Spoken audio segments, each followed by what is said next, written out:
will always be a warrior. You can't stop me, you can't stop me now. Yeah, I will always be a warrior. You can't lock me, you can't lock me down. I will not lay down my arms, ready to be covered in scars, 'cause I will always be a warrior. Late nights, get lost, hard work, the cost. Can't quit, can't stop, this world all cut off. Don't have time to waste, not now. Need to find a way to get out, 'cause I'm gone in deep. Get lost in the weeds. You know it's all about the conquest. What's next? You gotta put the work in like you're obsessed. Think about what you want, what's your future? What kind of person would it take to seduce her? So what's next? Be obsessed with winning and your success. Make progress, this life is never promised. So feel blessed, live life, don't be too cautious. Trust the process. In too deep, I'll never quit. I wanna see this through. Yeah, I'm all in, and I will hold my head up high. Got what it takes to fight and survive. Yeah, I will always be a warrior. You can't stop me, you can't stop me now. Yeah, I will always be a warrior. You can't lock me, you can't lock me down. I will not lay down my arms, ready to be covered in scars, 'cause I will always be a warrior.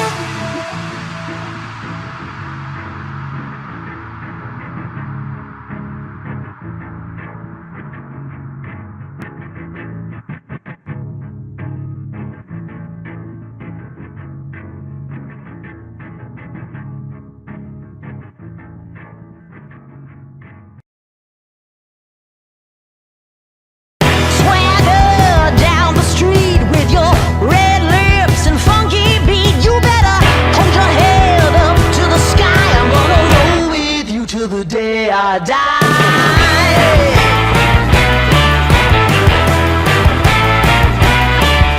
Hey, swing those hips around. Can't stop, roll back down. My ladies, short, tall, thin or wide, always down and ready to ride.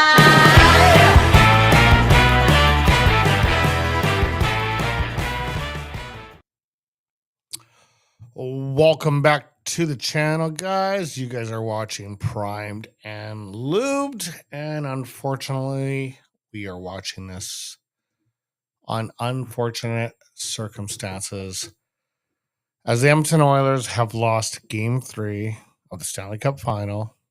They are now down 3-0 in the series. They are basically have to win the next 4 if they want to have the Stanley Cup. I'm not giving up on them, but it is a massive hill to climb. Such a promising season, and it's going to end like this potentially. I'm not giving up. I'm still going to have my flags on my car until they are officially eliminated. But it's looking pretty tough. It's looking really, really, really tough.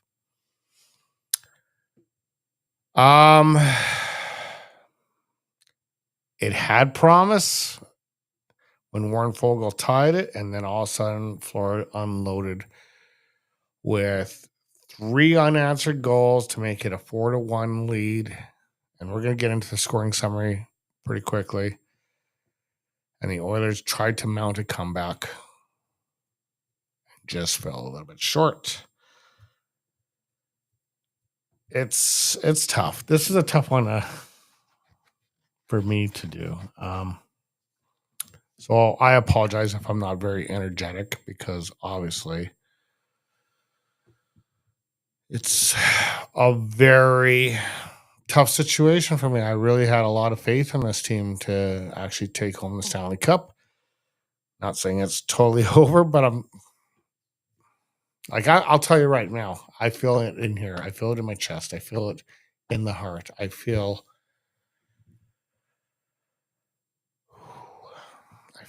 like we'll see. I'm not giving up though. I'm not giving up because what I witnessed in November was something else.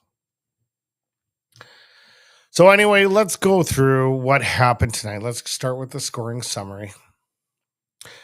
As it started late in the first period, it was very tight checking, but you could still see it in that first period. You could still see that the Panthers were taking the game to the Oilers. And that's what they were doing throughout the game. They were playing there. They controlled the Oilers play up until about the third period. And in the third period, that's when the Oilers like, hey, we gotta if we lose this, we're in a lot of trouble.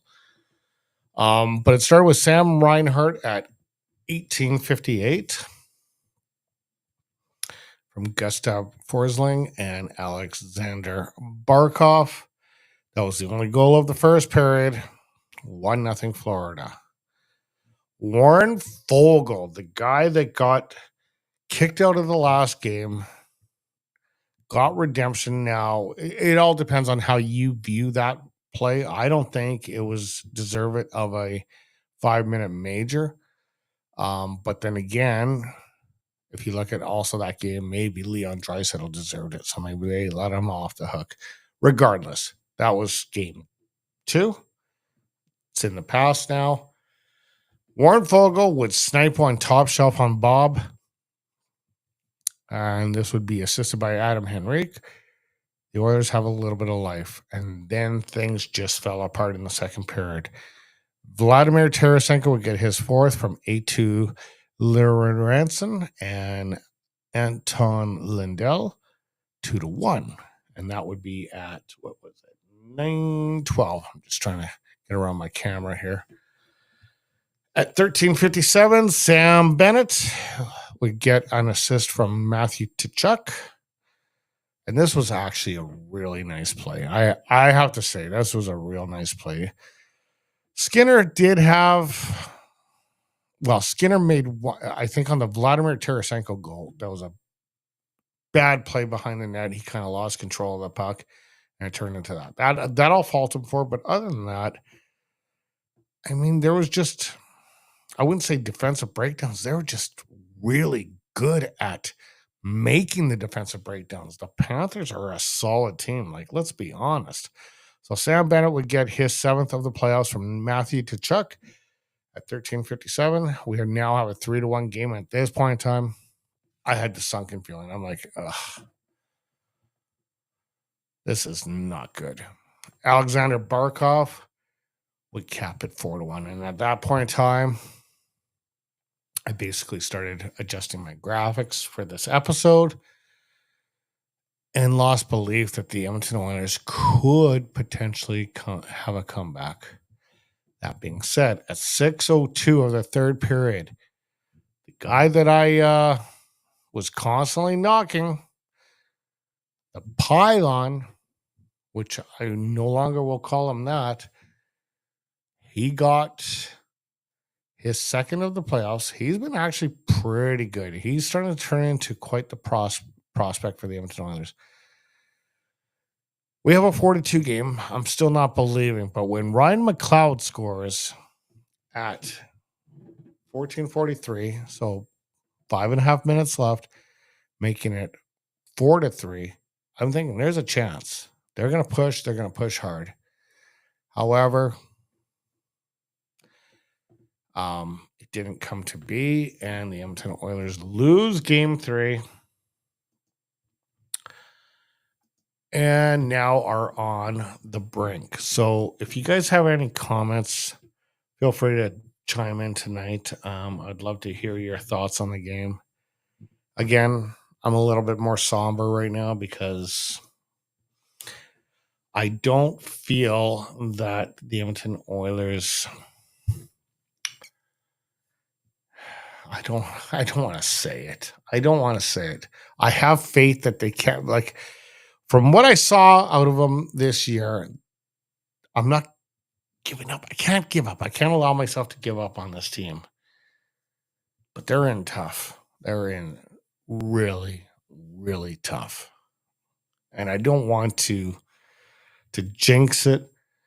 That being said, the question is, was it jinxed by one Connor McDavid when he came wearing this all black suit? Like, I know he had to change up his suit because it wasn't working anymore. But all black. It almost felt like he was attending the Edmonton Oilers funeral. I could be wrong about that, but yeah, the all black look, I think, was not a good choice because I guarantee that'll be the headlines. That's the way I'm taking it. It's like, okay. And that was my first take. When I saw it, I'm like, oh, why are you wearing all black? That just, but then again, I try not to be a superstitious guy. And yeah, it is what it is. It is what it is. If the Oilers happen, I just hope they can win at least one game in this series, not lose, not have that Stanley Cup presented on Edmonton Oilers ice. Fight for at least that. Fight at least to get one win here. Give it away on Florida's ice. I don't give a crap. I just hope that they don't. You know, I'm upset. There's people that paid some pretty good pennies for that to go attend that game. So I can't imagine what it's like for them. Anyway, guys, the season might be winding down. The Oilers are on the brink for their last potential chance. I hope that they can somehow pull off 4 wins in a row, pull off the miracle, pull off the Hail Mary, whatever you want to call it. Hopefully they can pull it off. I'm going to just check if any of you guys made any comments today. No comments tonight. So I'm obviously most of you guys are probably just a little upset and just want to just be done with hockey for this year. We'll see. I'm not completely giving up. I'm going to keep my flags on the car until they are officially eliminated. And that's just the way it's going to roll with me. And the only reason why is what I witnessed in November. So I've seen this team come from the depths of hell and rise to the Phoenix and that. So, hey, they can still do it. It's gonna be a challenge, but now they got nothing to lose for. Now the pressure is on Florida to actually close them out. So Edmonton's got really nothing to lose. They just play their game now, and we'll see what happens. We will see what happens. Not officially quitting on the Oilers, but I know it is an uphill battle. Anyway, guys, hopefully the next time I'm chatting with you, if you haven't noticed, when they lose, I kind of wear the black attire. I've started this about 2 weeks ago. When they win, the background's kind of orange, bright, and all that with the orange colors and more of a happier thing. And that's kind of my theme of how I roll with this channel. So hopefully the next time you'll see me in orange with the white hat and something else. But anyway, yeah, Oilers are in tough.